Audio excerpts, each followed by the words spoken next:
Boy, you had me from the start. By the way you stared, the way you rolled up for me, yeah. Man, I felt your energy. Wasn't used to being loved and treated differently, yeah. But something went wrong, the signals got crossed, and now we're on completely different pages. Let's go where we were, where no one gets hurt. Baby, keep it right there, don't you stress the flow. You're trying to pick the pace up, we should take it slow. Baby, keep your focus, don't you make me change my mind. If you love me, baby, don't you switch up the vibe. Baby, don't you, baby, don't you, baby, don't you switch up the vibe. Baby, don't you, baby, don't you, baby, don't you switch up the vibe. Will you take me on a trip? Always up and down and back and forth in merry-go-round. I just wanna get it right, but when you go left, I'm stuck here feeling left behind.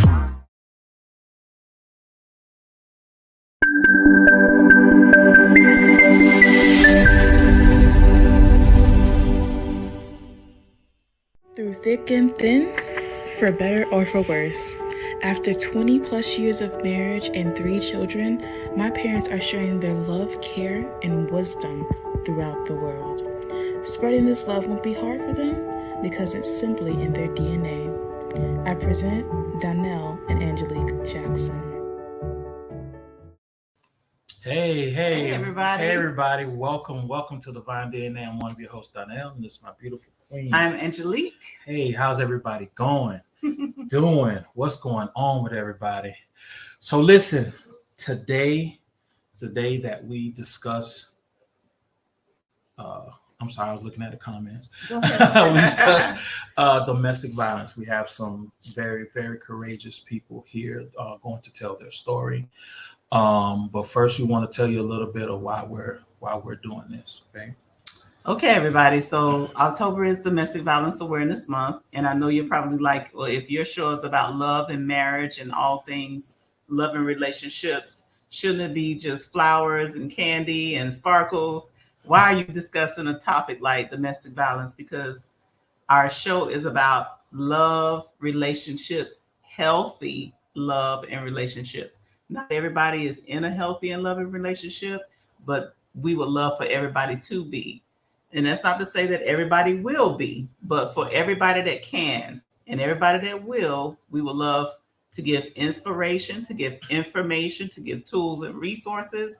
And tonight, and even the next 4 weeks, it's going to be about testimonials from survivors, people that have been victorious over domestic violence and have gotten out, have found true love, are in beautiful relationships now. And that's the goal. That's what we want to promote. We want to promote beautiful, healthy, happy, loving relationships and marriages. So that is the point. That is the purpose of us discussing such a topic as domestic violence. Yes. So please feel free. If you want to, you can ask questions. We'll bring the questions up. Now, the guests are already aware that if there's questions that they do not want to answer, they do not have to answer if they're not comfortable with it. So please be kind to them, because it does take courage for them to actually come up there and to tell their story. And I will appreciate, and we love each and every one of them that has come up. Now, we did have plans on one of our a Reiki practitioner, which was our friend. Family member. Yeah, family member of ours, Miss Brittany, but she did have a death in the family, so she will not be with us today. So we're sending our love to her, love, and positivity, vibes, hugs, everything to her. Peace, comfort, every positive feeling and vibe we could send. We love her so much. We appreciate her so much. We're so sorry. Mm-hmm. And also throughout the show, there will be a doctor. Dr. Tyra. She's going to be watching the show, but she will also be making an appearance on the last show. If we so happen to would like for her to come up, she is ready to come up. But for the time being, she will be making her appearance. And we will give her information for anyone that might want to reach out to her now before she appears on the show. Yes, this is Dr. Tyra Gardner. A licensed psychotherapist, a beautiful person, a business coach, lifestyle therapist. So many titles, but she is amazing. If you need therapy, she can do therapy remotely. You don't have to do it in person because she's based out of Philadelphia. Mm-hmm. So reach out to her if you need to, or if you're so inclined. She is taking clients. Okay, so if you guys, so that you guys will know how it's going to work, these guests have committed and they're willing to come back for each week during the domestic violence month. So they will be back again. They will be talking about different aspects of their story. They'll be asked different questions and just talking to us. They'll be talking amongst themselves. So you're going to get a lot of information today from them. You're going to hear a lot from them today. The theme of the show tonight is the beginning. So we get to find out what domestic violence relationships, specifically their relationships, were like in the beginning. Because we all know that domestic violence doesn't start on the first date. On the first date and first appearances, everything is glorious and beautiful and wonderful. Mm-hmm. And as time progresses, that's when things change. So tonight we're going to talk about the beginning. Yep. So I will be bringing them up. So after this brief introduction, they will be up and they're going to introduce themselves. All right. See you on the other side.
Internet.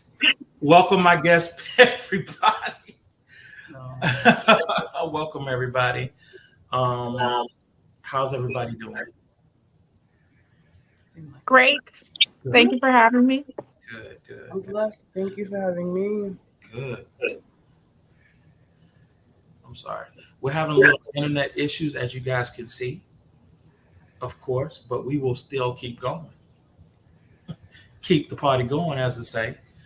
So listen, really quick, can you guys just introduce yourselves to everybody, let everybody know who you are? Well, namaste and good evening, everybody. My name is Mandy B. I am from New York. I am the creator of Ugly Pretty Chick, so I'm an entrepreneur. Okay. Chrissy. Amazing. Hi, I'm Chrissy. I'm from Ontario, Canada. I am a Leo through and through. I am feisty. I am fiery. Don't mess with me or I'll fight you. No, I'm just kidding. Thanks everybody joining. I'm a bit of a firecracker. I'm a scheduling coordinator, so I have to keep everybody moving at all times. So I like to, kind of control things. So that's me, a little bit in a nutshell, but happy to be here. Thank you for coming. And you, Okay. young sir. I'm Noah Robbins. From Nigeria, and we're here to have a wonderful program and reach out to people and touch lives, basically. So I'm happy to be here. I'm blessed to be here. Thank you for coming. Thank you for coming. We're going to say hello to a few people in the audience because a lot of people are. Hi, Shanae. Hi, Nene. Oh my goodness, Yeah. everybody's You got to here. play catch up. Granny Peaches. Queen Bee. Hi, Tanya. Hi, Lady Blue. Welcome in. Welcome in. Sierra. Did I say hi to Sierra? Hi, Hi, Sierra. C. Rashawn. Hi. Rush in the house. Melanie. Hi, Melanie. Yes. Welcome in, Facebook. Hello, gorgeous. That's our daughter. Yes. Oh, she is gorgeous. Was that She the one is. that I saw the other night in the back? Being all cute, trying to sneak out the door, and it goes cream. Yep, that is her. Hey, Hi, everybody. beautiful. Welcome in, everybody from Facebook and YouTube. We appreciate you.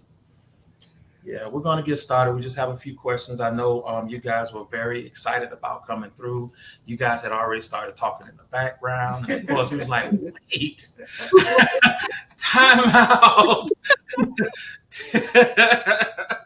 You know what I'm saying? So I'm glad you guys are here. And I guess I'm just going to start by asking, some of these questions that I do have here. So just bear with me as I read them. So what were you or your life like before your relationship? Who wants to take the question first? I mean, I can go first.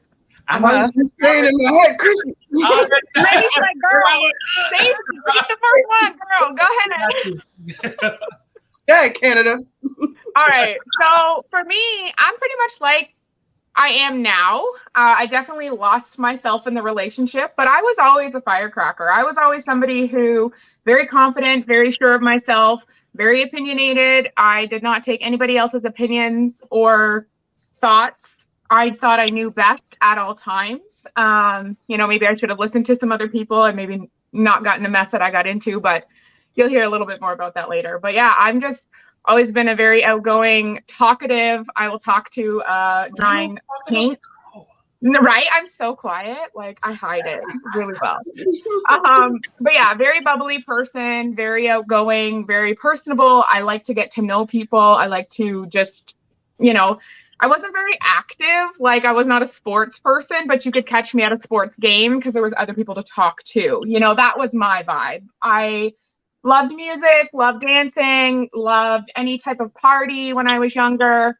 That was me. I was just kind of the social butterfly, and I'm very much that person now, but I definitely lost that along the way. So that's a little bit about me before the relationship. Okay. What about you? I'm gonna go to the other lady. Yes, ladies first.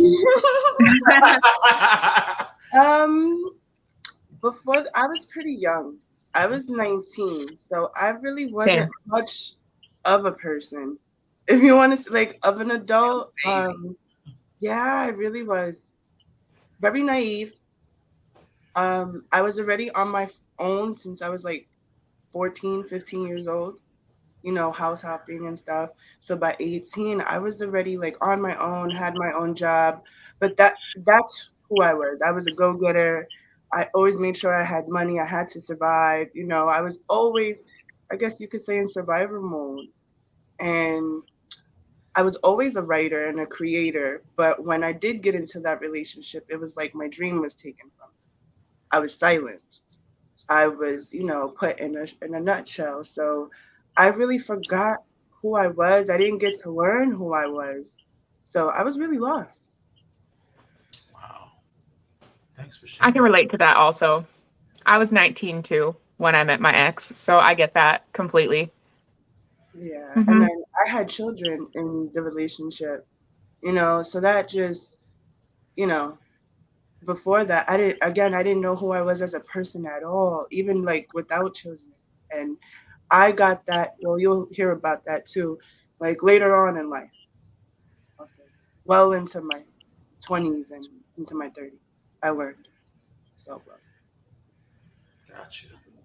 And to my young gentleman friend, how are you, sir?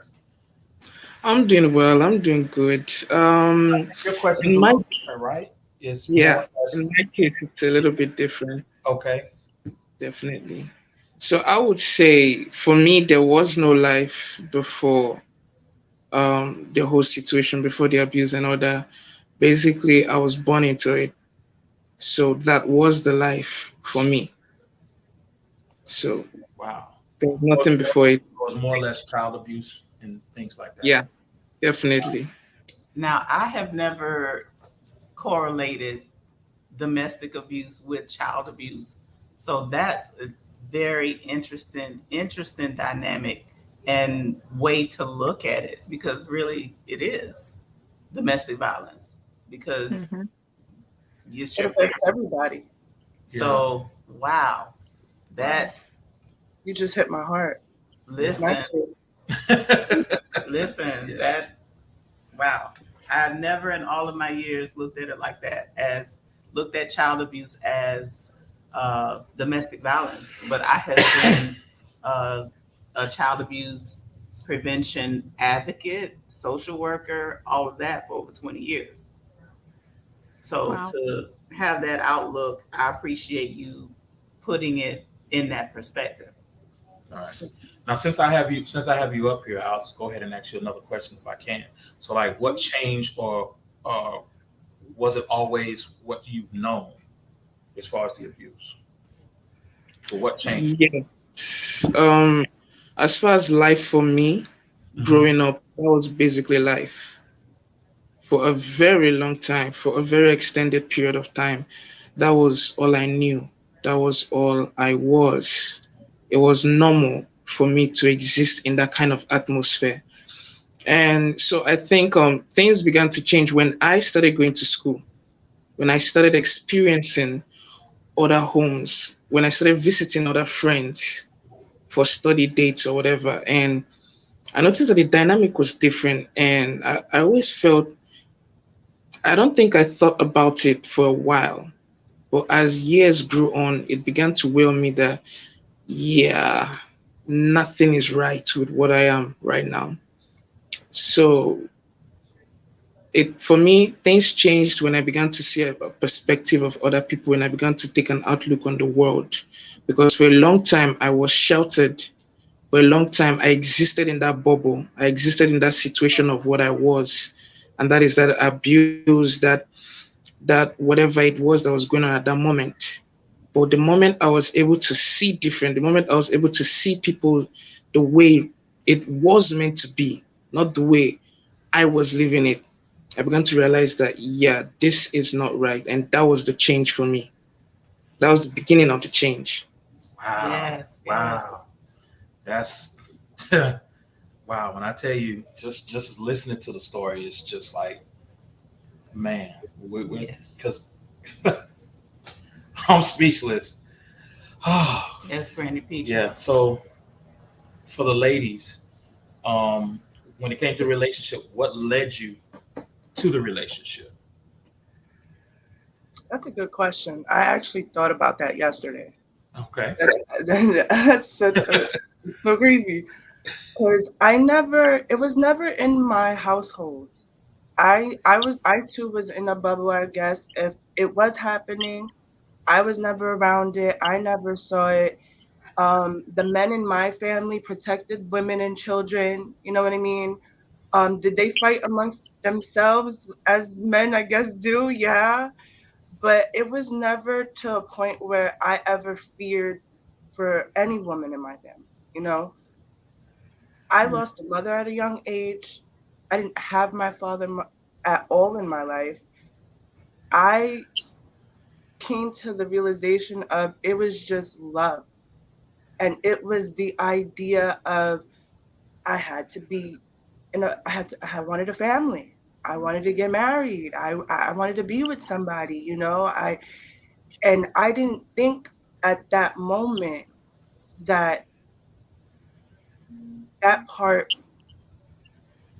I was pushed to believe that that's what you dealt with when you were in a relationship. You take the good with the bad, you take the ugly, the pretty, and you keep going, you know, and especially if you have children with them, you keep going because that's family and you always got to be there for family.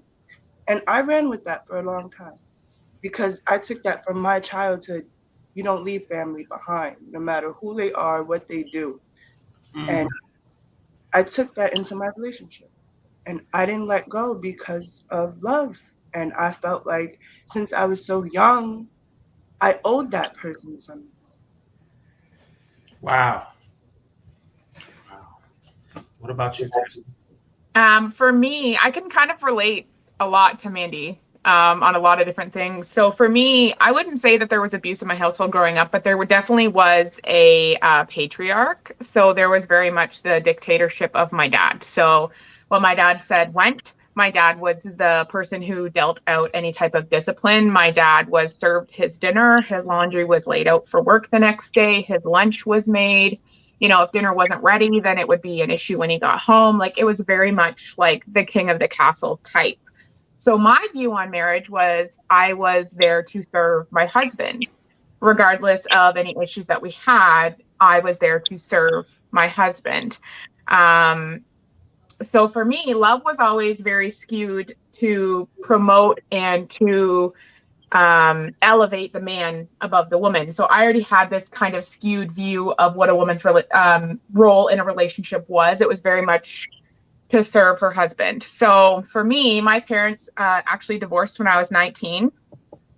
Same year I met my ex. So 2 months later, my dad just up and left my mom, said he never loved her, didn't know why he ever married her, regretted having children with her. So for me, my whole life was spiraling. Like I was, you know, no longer had my family home. I had to figure out where I was going to live. I was just newly with this person for 2 months who also turns out was a narcissist and was love bombing me into loving him. So it was all the promise of, oh, come live with us. Like I'm going to give you this beautiful life. It doesn't have to be with, you know, divorce, and you don't have to have that life that your parents had. Like we can build something together, and being young and naive and wanting love so bad. And I honestly swear it's Disney movies that make you think you'll always find your prince, because I'm telling you, you like anybody from kind of my age bracket has this dream of finding love, right? And when you're 19 and that's kind of knocking at your door, you're like, okay, I can get married young. I can have my children young. Because I always had this mindset I needed to be a mom by 25.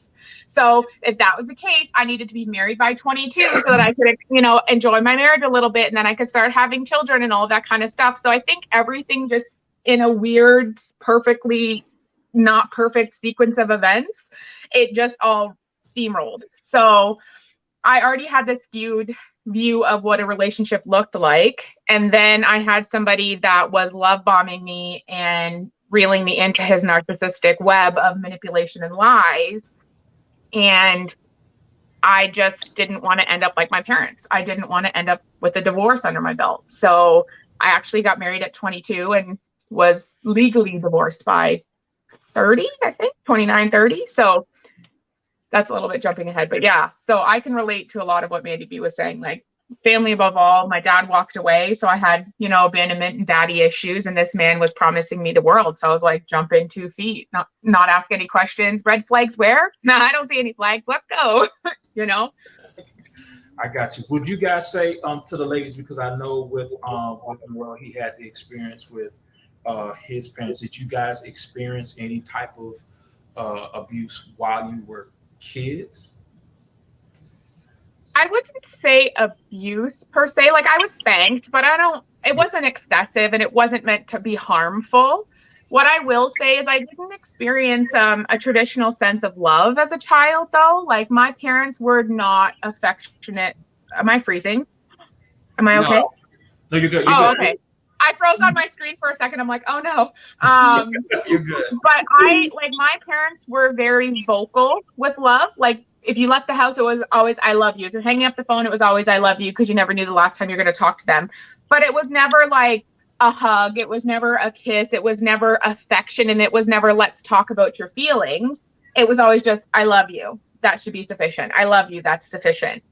So I kind of always like longed for that sense of like love. I was never abused as a child. I did actually go through some sexual abuse from a non-family member when I was younger as well. When I was about 6 years old, happened one time. My parents did not believe me. That was lovely. And so I feel like there's been a few things that have kind of led up to potentially just jumping in feet first into the first experience of love that I had. Wow. What about you, Mandy? It's crazy how we are similar in ways, in many ways. I don't want to say I was abused because that, you know, I've witnessed a lot more children have had it way worse than I had, you know. So I was Yes. blessed, but I was cursed. But I want to say, can I interject just 1 second? Just because someone has it worse than you, it should never diminish your pain. Your pain is your pain. Your struggle is your struggle. And just because someone has it worse, it doesn't mean that yours is not valid and not worth examining or speaking. You matter, Mm-hmm. and what you went through matters. I learned that as an adult, and I want to say I learned that at 31. I'm 32. I learned that just last I'm year. 32 also. We're like twins. Weird. Sorry, carry on. Like, I wasn't told I love you like that. I love you was very manipulative in my family. It was used for gain. That's how people got what they wanted. You know, it was always, I don't have to tell you I love you for you to know. I take care of you, so you should know that. Um, Constantly reminded that I was a burden. You know, my mom left me, so they were dealt a great burden of taking care of me and my sister. You know, that weighed in a lot as I was growing up into becoming a teenager. And I didn't think about any of those things till probably I was about 12 years old. I would ask myself, well, why would I get hit more than, you know, the other kids or like my cousins, or why was I being picked on, or, you know, and it was just because I was the feisty one. I was the one that didn't want to be touched like that or didn't want to be spoken to like that, you know, and when I would ask questions about why wouldn't you tell me you love me, it was always, oh, go away, or go play, go play, or you don't see your cousin over there, go play. So for me, I guess even with going into that relationship, it was very much that. Like, it was, here, look at the grand gestures. It was my birthday on top of that. So, you know, here's some flowers, here's a dinner, here, let's go out. Let's go do this, let's go do that. And I saw, yeah, like I won something. I thought I had it. It was made, but something in me, I knew the whole time never to get married. But I learned that as a child, watching other people like in their relationships and how unhappy they would be, or like, you know, even the little cheating here and there, I would notice as a child, you know, that played into me not trusting anybody from a young age. So it was like I didn't even trust myself. So I never really thought about anything. I lived day by day from a child. I just usually would live day by day. Wow. That's exhausting. Yeah. I was just saying it yesterday to Oh, wait. my fiance, like, I'm tired. Mm-hmm. Like, I'm really tired of holding it, of not speaking, of why does everybody else get to tell their story, but no one wants to hear the other side of the story. And, it's been years I haven't spoken about it, or this is the first time I've ever spoken about it publicly, ever. Anyone. I am proud of you. I'm very proud of you. And girl, screaming from the freaking rooftops because you deserve to tell your story too, your truth, okay? Yes, I'm proud of every one of you Yes. for sharing your story. It's Exactly. so brave. I'm proud It's of so us. necessary, and you're going to help so many other people. Yes. Yes. Oh wow. Whew. So I'm gonna go to you, Noel, because So, in the beginning of your relationships, oh, I'm sorry. no, Go ahead, no babe. problem. If you have a question, go on, man. I was She's like, Go for it, in the babe. beginning, I want to know "Fighter." what it was like when you first met this abuser. What was it like? Were they dazzling? Were they charming? You're What? gonna laugh. I did not care about him. I was 19 when I got with him. I was 16 when I first met him. He was a friend's cousin, and at that age, I already lost a mother and her younger brother, in traumatic ways. So I was drinking by that age, you Oh, know. hmm So he was basically like the supplier, the older cousin, like, hey, what's up? Go get us a bottle. And he would always notice me. And I would always, you too old. He was 10 years older than me. Oh, damn. Mhm. Ah, So I Okay. was, Then one time when I was turning 19, I was 19. I was, for me, I just lost my aunt that raised me.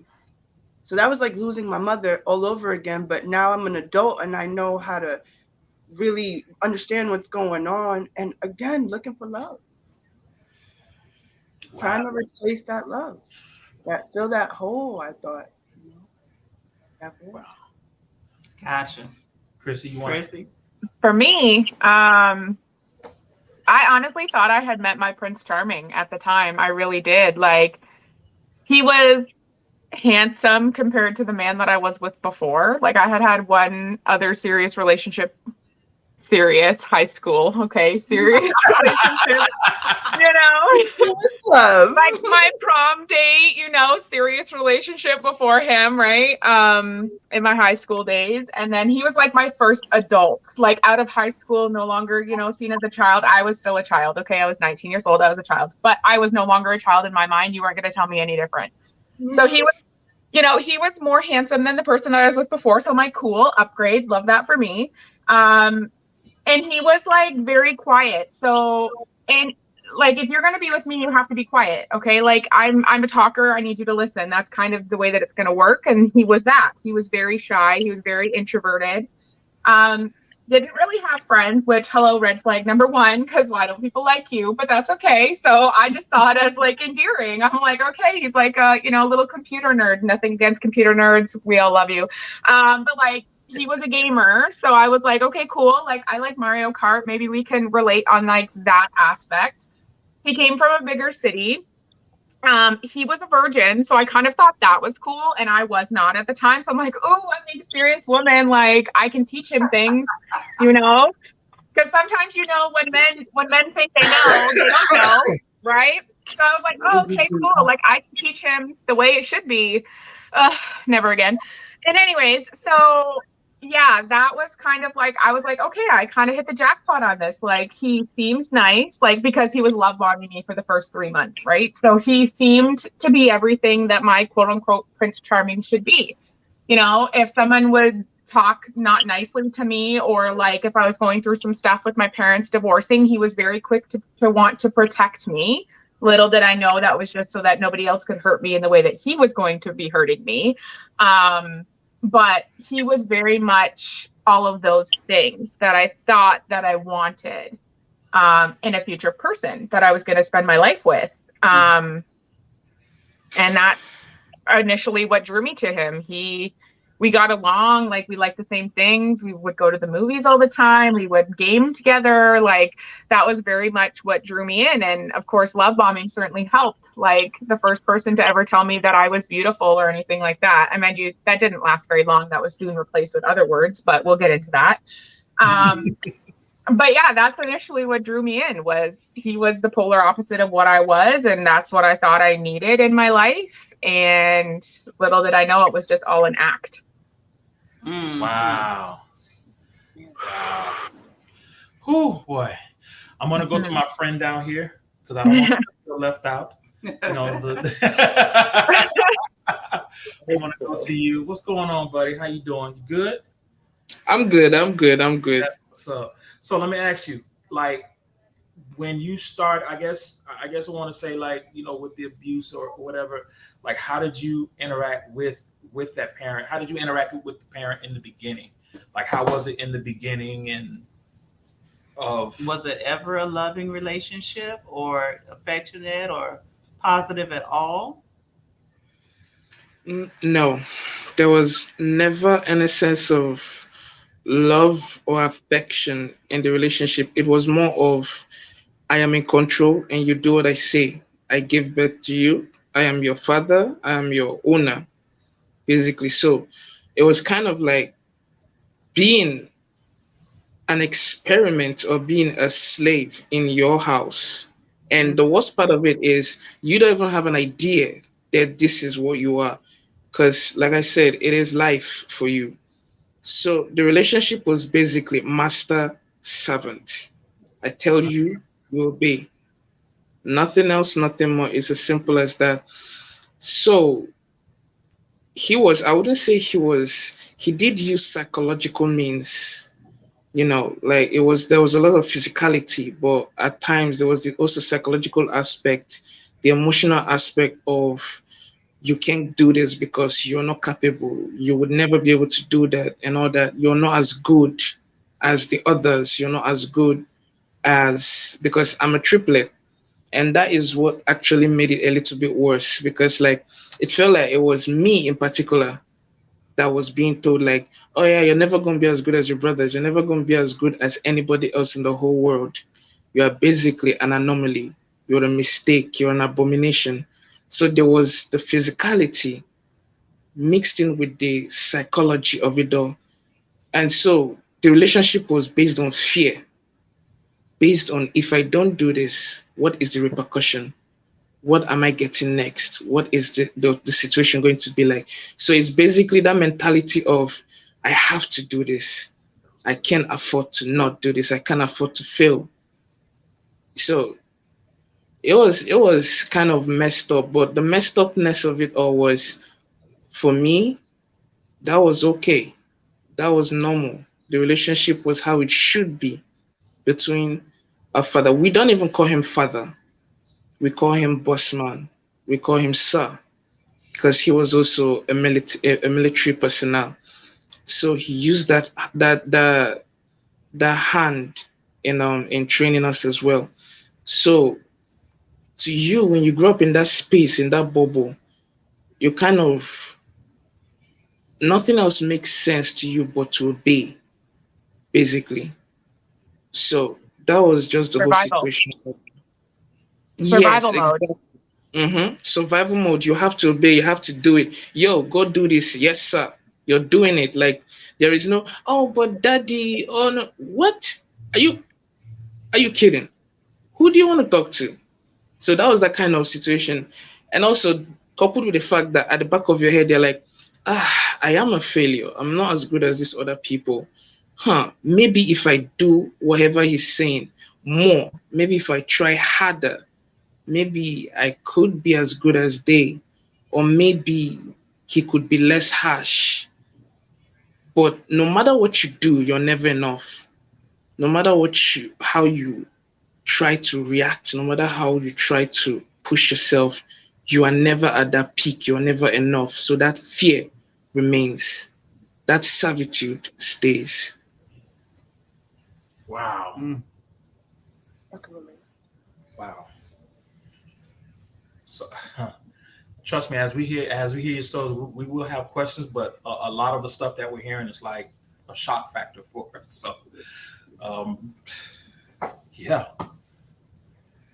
wow, yeah. I'm gonna take a quick break. And we'll come back. Yeah, guys. we'll come back and we'll hit the comments and see what everybody is saying in the comments for you guys. Okay, we'll be right back with a quick break. Hey there, in the mood for some style? Well, make your way over to queenbeehustle.com. Miss Hustle don't play no games now. She gave y'all options, keychains to multi-purpose trays to t-shirts. Select products can even be customized, all of which are made by this beautiful lady here, Miss Queen Bee. Head on over to queenbeehustle.com where hustle and creativity uniquely meet. Hey, hands looking a little plain there. That's okay though, I got you. Just head over to Nail Beauty by Brittany. Wait, don't tell me you don't know who she is. That's okay, that's fine. It's a good thing that ... here. I'm here to tell you. Nail Beauty by Brittany is an upcoming establishment that makes everyone's hands look pretty to boost your confidence throughout your daily basis. You get all these custom nails at a very affordable price. With proper care, these nails can last up to 3 weeks.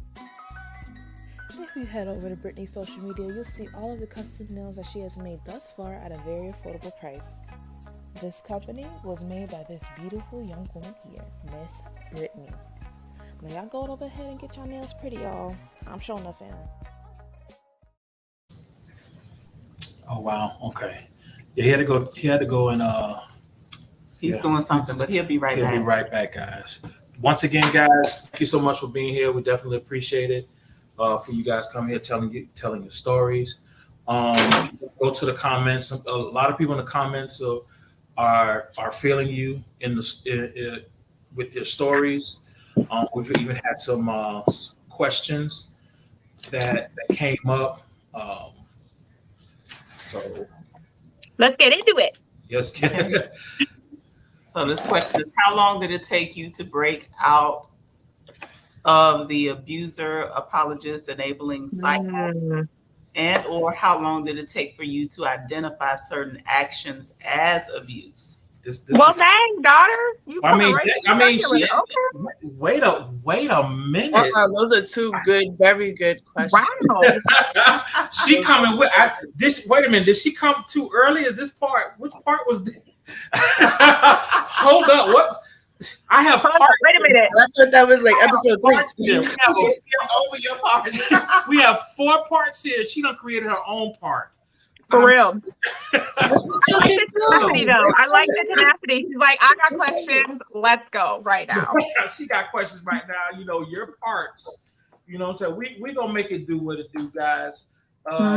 So if you guys are ready to answer that question now, you can. But trust, this question will remain if it's needed to be in one of the, if we need to tackle it later. She came in. Guns blazing. I mean, I'll answer. So for how long it took me to get out of the apologist enabling cycle, I would say to the very day that I left, to the very day that I chose to leave, which was 9 whole years. Go me. 9 years. And honestly, how long did I take for me to identify certain actions as abuse? Honestly, I'm still looking back at my experience and saying, wow, that was also abuse. Wow, that was also abuse. So I think a lot of people that are in abusive relationships obviously tend not to start out as physical. They don't come out swinging, quote unquote, right? They'll start usually in the same typical pattern. It usually starts as manipulation, right? So they'll love bomb you, then they'll get mad, but then they'll love bomb you, then they'll get mad and they'll manipulate you, then they'll get mad.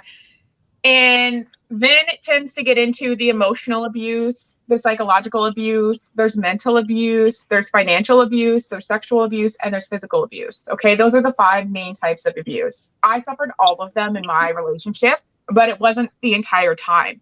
It started with the emotional and the psychological abuse for me.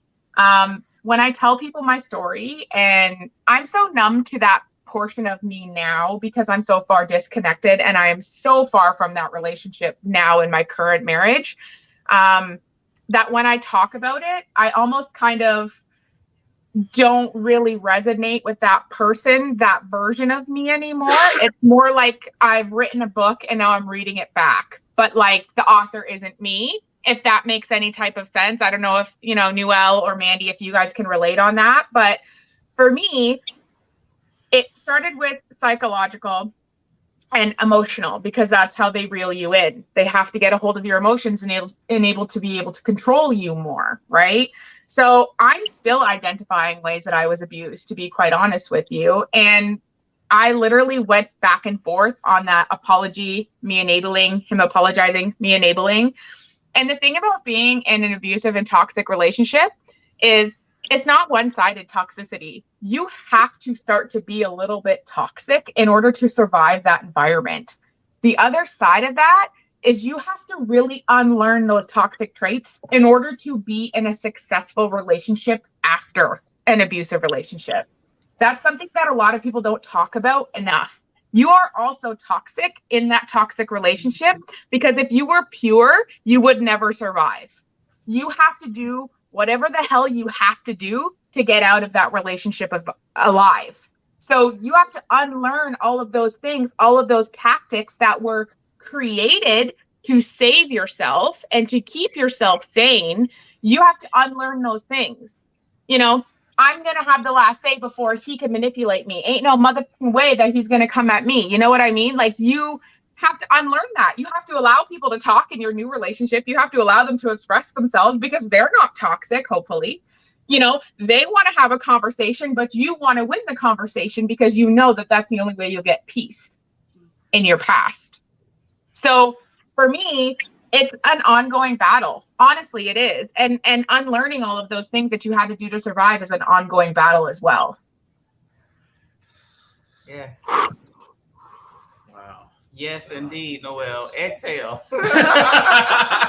It takes so much self-awareness and work on yourself in order to break those habits. And let me tell you, I am 4 years out of that relationship. I am 3 years into the healthiest relationship I've ever been in my life. And I still get debilitating triggers where no matter what my husband now is saying, even if he's calm, even if he's kind, even if he doesn't do anything wrong and just sits there, I am not rational. I am not a rational human being in that moment. It's like, I can't hear what you're saying because I'm in a trigger. So now my husband and I obviously can talk through those.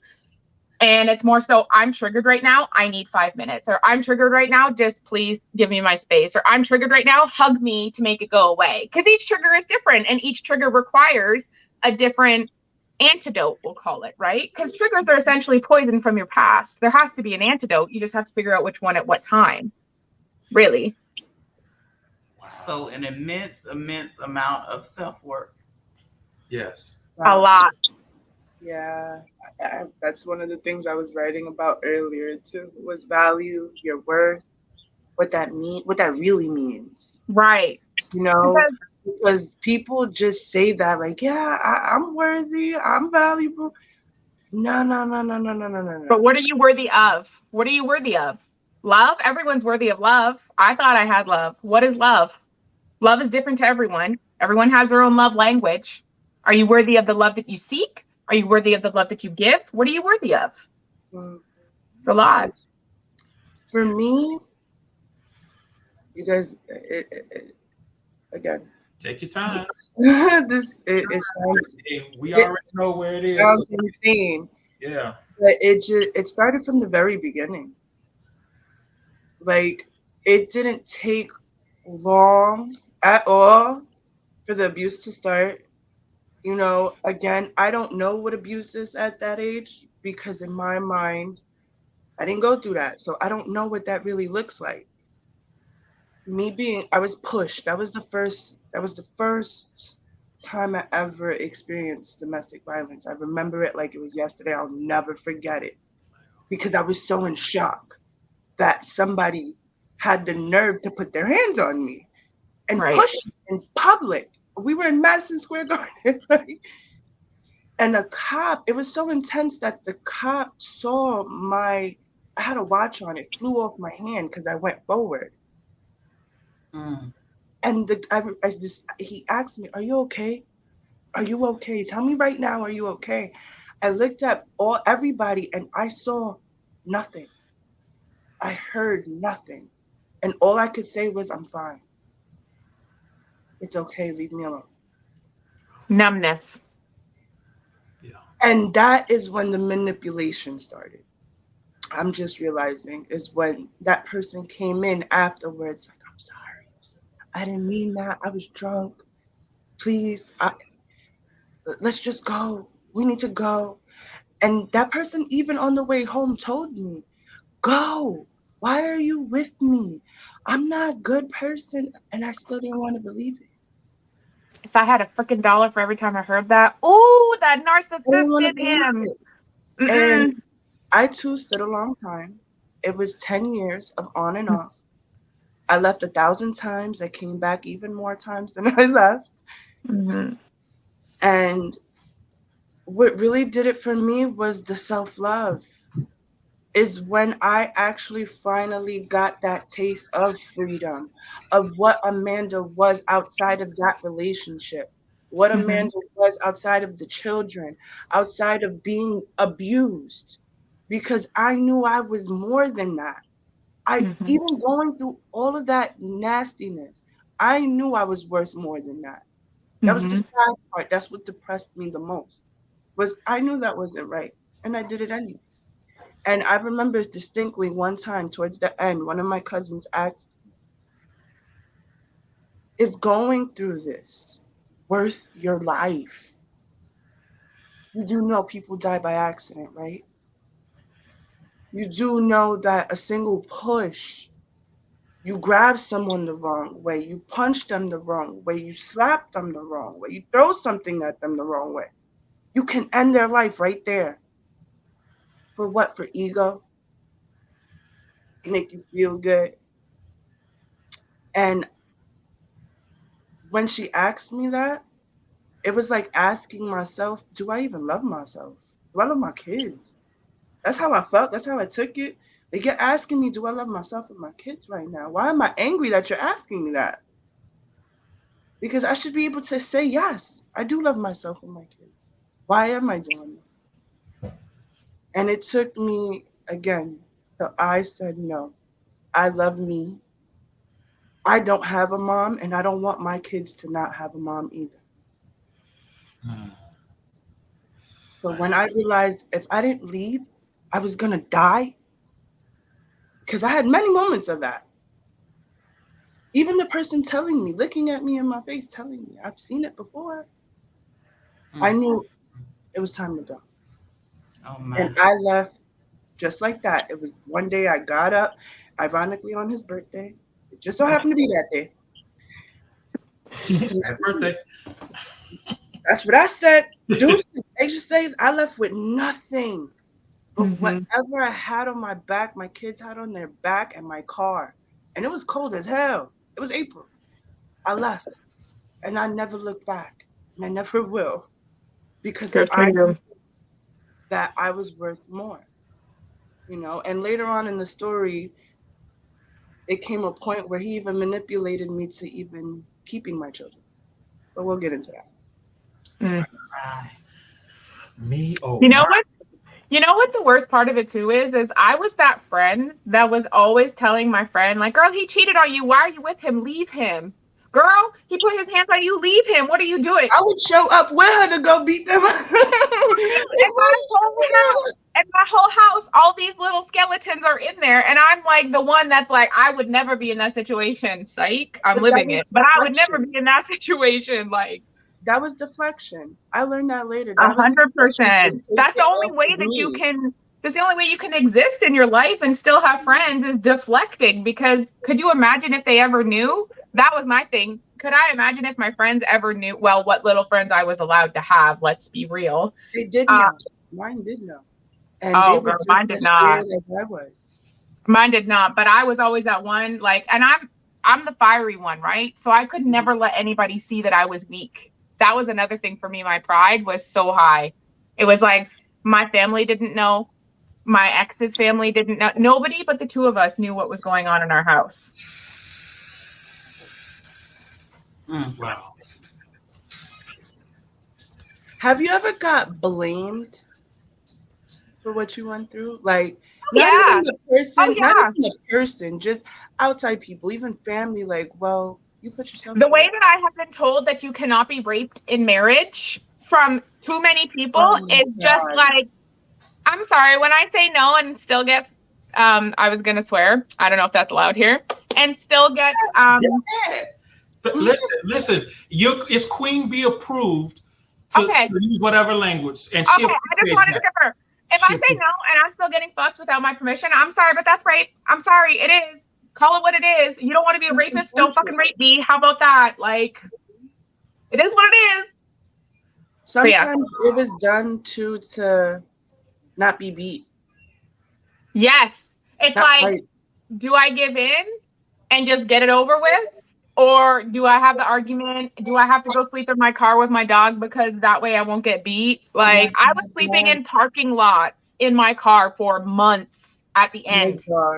My dog got abused with me almost. So My that dog, just hit me. I would never, like, I'm not saying I would never let my dog, but like when I was home, I would take the beat over my dog. So I was like, don't you fucking touch my dog. She was a puppy. She's my girl. That's my baby. wow. That's my baby. I didn't have children. She was my child, you know? Like she was my child. Exactly. Yeah. No, I have a question for Noel, and this is just me being a man and you being a man. Are you okay, Mandy? Huh? You good? No, Okay. hey. If you need to go, if you need to, you good? I'm good. All right, good. You being a man, I'm being a man. Hearing the stories about how the women have been abused by men, that irritates the hell out of me. And I know it's not directed towards you, with your parents or whatever, but how does it make you feel to hear that? And first, how does it make you feel to hear that there's men out there who do these things to women? And this is just asking as a man, because I know it really pisses me off. But I want to ask you, especially you've been in a situation where it's been your parents or whatever, but just as a man, hearing the ladies going through that in relationship, as far as relationship, how does it make you feel as a man that these women have gone through those things? In a word, to summarize it, I would say disgusted. It is disgusting and it is unacceptable because to an extent I can actually relate to what they're talking about, because like for me, not it wasn't just myself that was abused as well. The entire family, cousins, aunties, people got abused as well. So I basically grew up watching him put his hands on literally basically women, because for some reason he had a vendetta against women. He just did not like women, and he had this belief that a man is supposed to be above the woman and the woman should be at your heel. You're not spoken to. You do not talk back. You do not react. What he says goes, and that is the end of the situation. Women and children do not matter. You are meant to be the slave, the servant, and he is meant to be God. Not even a God, but God himself. So, like I have seen him rape people in front of me. I have seen him do things to women to demean them, and he made us watch it because he was also trying to give us that training as well, that we as the children, we should also see women as nothing. So I have had so many instances, and I think looking back, it affected each of us differently. For my brother, it affected him in the sense that he became numb to everything. He did not care anymore, to the point that till today, women, irritate him because like seeing a woman kind of is a trigger for him. So he cannot even have a successful relationship. He's in the army right now. A successful relationship is a problem for him. It affected me in the sense of I was so disgusted. And we got to realize that I was about 5 years at this time. I'm not even talking about, oh, I was a teenager. I was 5. And I was seeing things happen in front of me that my brain could not relate to my senses. Like, boy, what the hell are you looking at? And that kind of made me disgusted. I went to sleep at night vomiting. I slept in my vomit. I went to sleep being beaten to a bloody pulp because I always refused to partake in whatever it is that was being done to understand whatever lesson that was being taught. And the thing being that my mom was not always around, but whenever she was, she tried to stand up for me. And of course, that did not end well. It would get to a point that I would get up and I'll be hearing arguments behind closed doors and I'll be hearing sounds. And as much as I tried to be like, okay, nothing is happening, but at the pit of my stomach, I knew that this man is at it again. And I remember feeling such panic. I didn't know what to do. I would run to the window. I would try to look in. The window was closed. I would be shouting. I was so scared. And that is something that I carry with me till this day. That is a trigger for me. Noise is a trigger for me. And why it's a trigger for me? Because it reminds me that I was a coward. And that was something No, I couldn't give myself. That's what no. I thought. That's what I Okay. thought. Of course, now I know better. Okay. But it reminded me, again, that brings us back to self worth. Because for a very long time, Lord have mercy, when I talk about self worth, there was nothing, it was not existing. I didn't understand what was, I hated myself looking in the mirror. There were days when I would look in the mirror and I'll crack the mirror with my hands because I was so disgusted. I wasn't strong enough. I wasn't better. I wasn't smart enough. Why didn't I do this? Why didn't I do that? It is those blames. And at the end of the day, like Mandy says, you get blamed. Oh, it's your fault. You got beaten up. That's your fault. Oh, your head is on the pavement. That's your fault. Oh, your parents are shouting at each other. Or your parents are fighting. That's your fault. You should have been aborted from day one. You shouldn't have been. You shouldn't have been. You're a mistake. It's all your fault. So, Mandy, did you want to go down for a few minutes? He's just reminding me of my kids. I can see your yeah. pain. Did you want a couple minutes or are you okay to stay up? No. Okay. If you Sorry, need to go- Bestie, continue. Asked privately if she wanted to. Sorry, no, she wasn't getting back, and I was just like, I saw her keep getting sadder, and I'm like, okay, I'm gonna just interject. Sorry. No, you're Oh, fine. no, I like to take control. I'm sorry. I'll go back in my lane. Okay, go ahead, Bestie. You're good. Don't apologize. You're good. If you need to go down, like I said, we'll take you down and let you, have a moment. And when you're ready, let us know. You good? Okay. All right. All right. I'm sorry. Were you still? Go ahead, Noah. Go ahead. So it's all these factors coming into one. And I remember there were nights because basically I was scared of sleeping because we were forced to sleep with him. Of course, women are no. Women are the devil, basically. You're not to talk to a woman. You're not to do anything with a woman. If you see a woman, you should cross the road, all that kind of stuff. And so we're basically meant to sleep in a hut. And once in a while, he slept with us. And while sleeping, it was always a Russian roulette. Like, am I going to wake up with a bloody nose today? Am I going to wake up with a broken rib today? Because basically, you could be sleeping, and the next thing you wake up to is literally your head against the wall. He's just pounding your head on the wall like, boy, you sleep stupid. Boy, you making noise. What is wrong with you?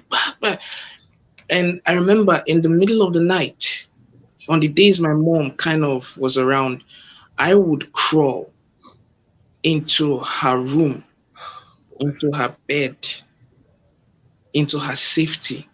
Because while the others were being twisted with this sense of women are basically hellspawn, because of the sense of security I felt from my mother, because of the fact that out of the madness that was my life, out of the insanity I was surrounded with, she was the only sane, she was the only calmness.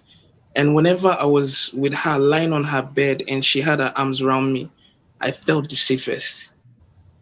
And it was in those moments, crying. She herself would even know I was crying. I would just be awake, crying in her arms, and I would just be like, I remember one night when I looked into my mom's eyes and I was like, I don't want to be like that man. I don't know why he hates you and I don't know why he hates women so much, but I just know that it's not right and I do not want to be like him. And she would look back and she would be like, of course, you know, you're different. And she would say words to me. She would tell me stories to put me to sleep. And of course, he comes into the room and he drags you by the ankle and he like, woo, because the house was huge. So his wing is different from every other wing. So he takes you to his wing. Just know you're dead that day.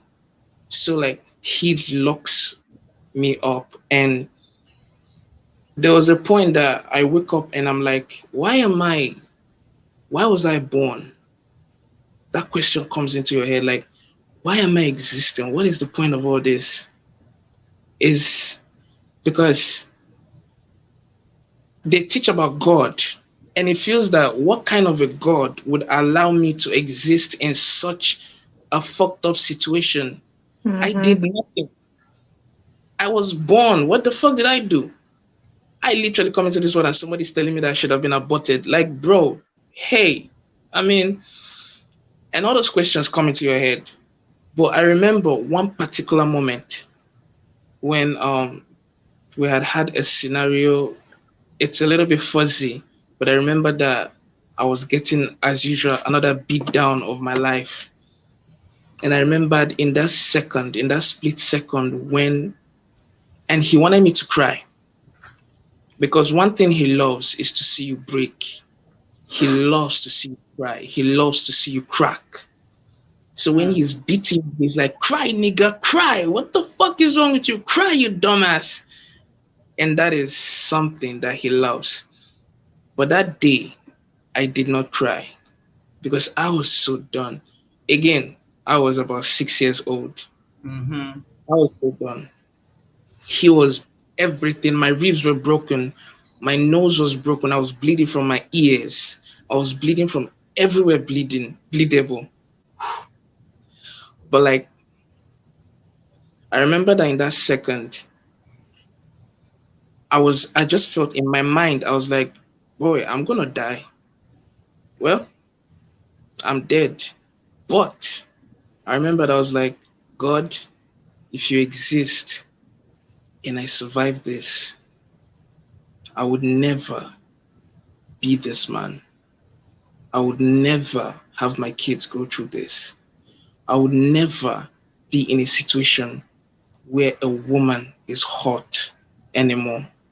I would never try to even understand why he's like this because I would walk my path and I'll protect every woman and every child that I come across.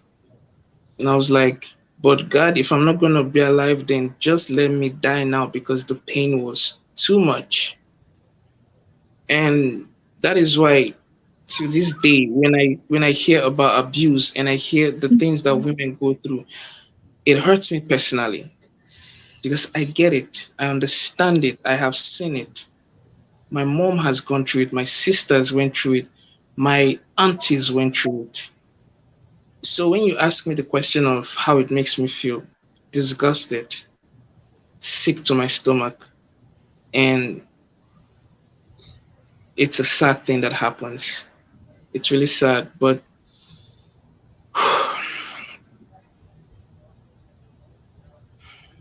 I don't know. I don't know. I gotta be honest. Like till today, sometimes I do try to figure out like why was he like that? Why do people do what they do? Why do some men do what they do. It could be for the power, it could be the fantasy, it could be that they themselves. Because again, all this is cyclical. The abuse goes round. They come from an abused family and this is what they know. And they do it. Their kids come out and this is what they know. And it just keeps going and it keeps going. But it is disgusting. And to every woman who is going through such a situation, you're not alone. You really aren't. And no matter what's happening, you need to find the strength because he's never going to change. He's never going to stop. He's never going to be better. Forget whatever visions you've had of him in the past. It is not happening again. The man will apologize and do it again and apologize, and your kids will be trapped in this circle. And Lord have mercy, they grow up and they do the same thing and it just keeps going. Take your kids and just leave. Because that child is the trap that most men have. Oh, you can't go anywhere. He's my kid. Who's going to be his father? All that stuff. It's not worth it. Just leave. Just move. So, disgusting is what it is. It really is disgusting. Wow. Oh, man. Amazing testimony, amazing words, amazing encouragement. Thank you so much for sharing your experiences and your truth. Yeah, appreciate it. Absolutely amazing. Wow. I'm going to take a quick We're going to take a quick break again. Okay, and we'll be right back. We'll be right back.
Welcome back. Wow.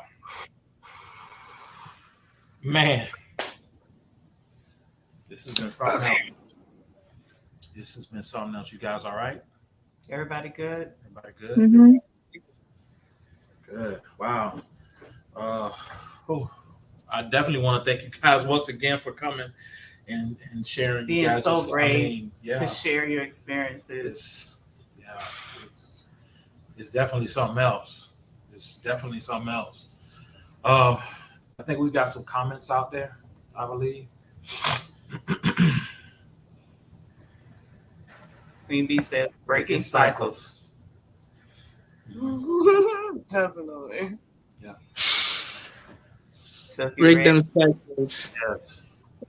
Silky is resonating with the truth. Mm-hmm. Queen B says, thank you all for sharing your stories. Our hearts are with you all. I am glad you are breaking cycles and generational curses. Mm-hmm. It says you have helped someone by sharing your stories. Please continue to be a light in someone's life. And Yes. Lady Blue sends all her love. Yes. You guys have answered so many questions. You guys have told so many different aspects of your stories. It's just been an amazing time spending time with you all. It's emotional. Uh, Triggering. yeah. It definitely is. And I'm gonna thank you. You probably get a text message. Thank you again. I know it's 4 o'clock in the morning, but thank you. Sorry for waking you with thank you. I'm still sleeping. Thank you. I'll wake up to it. You know, and I really do think. I mean, everybody else they're coming back. You know, every Wednesday. You know, to even go even deeper into their stories and to think that it can go. It's going to get deeper. It's going to get deeper. It's, you know, only thing I can say is bring your tissues and water to rehydrate. Yes. Because this show was called Meditate a little bit before the show. Exactly. Right. Yeah. Definitely meditate. I mean, just you guys are absolutely fucking amazing. Absolutely phenomenal. Absolutely amazing. Yeah. You guys are phenomenal. Yeah, thank you for having us and giving us a safe space to share. Most definitely. I mean, we can keep going, but of course, we have 2 more weeks, and I know if we stayed on here, we'll be here forever. Right. Everything has been amazing, and it's like I want to let you go, and I don't want to. Is that selfish? A little bit. Yes. A little bit. I said a little bit. I accept that. You know what I'm saying? But like I said, just, you know, thank you for coming. I'm going to put the number up. We're going to put the number up for Dr. Tyra again. If any of you, even before, if you guys want her to be on in the next segment, she can. She's willing. But like I said, she's watching.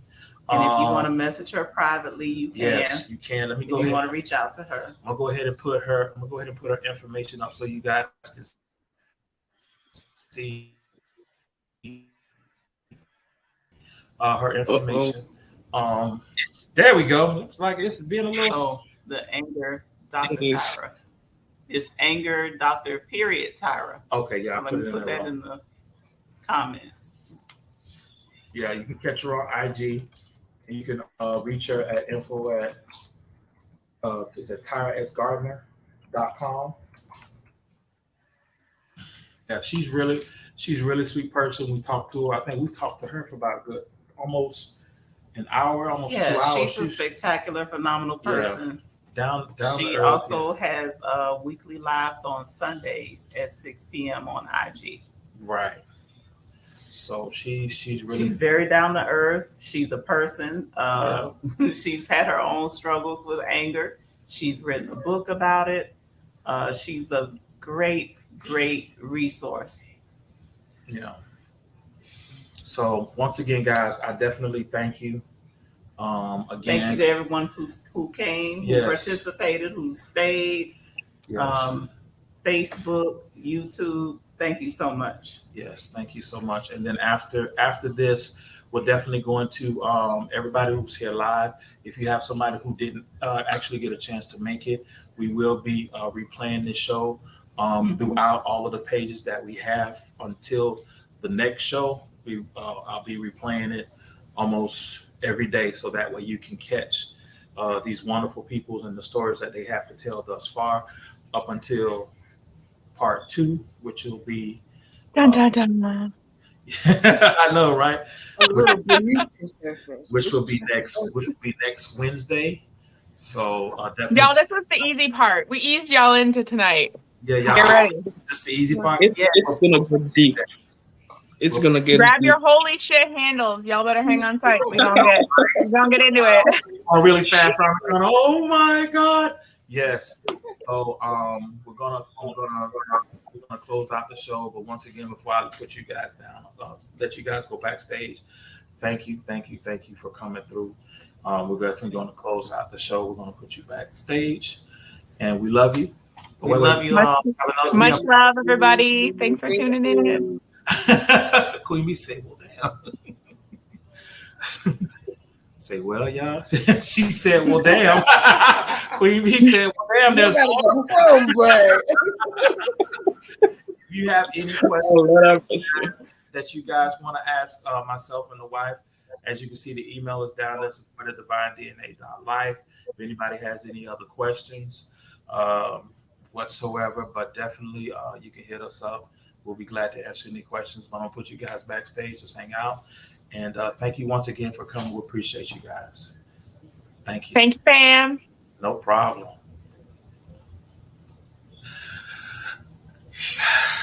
Yes, those people, they're amazing. They are definitely amazing folks. We definitely really appreciate them coming through. We appreciate everybody that came everybody through. came through. Everybody that spent time with us tonight to view the show. Yes. We pray for anybody that is going through similar situations. Yes. I hope this episode encouraged you to let you know that you do have a chance, that you can get out. You have an example of people who have made it out, made the decision, recognized what they were going through and the antagonistic, the abuse, everything. So our goal is to make sure we help people. Yes, exactly. If you know anybody based upon some of the things that you've heard today that possibly may be going through it, make sure you either direct them here. We're going to place the numbers up. Write down the numbers. If you need the numbers, feel free to contact us. We'll have those numbers. I'm going to place the numbers up once again before we close out the show. And yeah, that's pretty much it. So thank you so much, guys, for coming through. Silky, it's good to see you. Thank you for coming through. We appreciate everybody that came through. And we thank you so much. So we'll place the numbers up, and then we're going to close out the show. And everybody have a good night. Good night, everybody. We love and we'll it. see you next week With for that- part 2. Get ready. What's part 2 name, babe? The part 2 is the change. The change. And that's at the point where the relationship changes from the wonderful, dazzling, beautiful beginning to the horror. Yes. So just get yourself right. Get ready. What she said, what you call it, the hang on, because it's about to go down. All right. We love you guys. Thank you guys for coming through. We appreciate you, each and every one of you.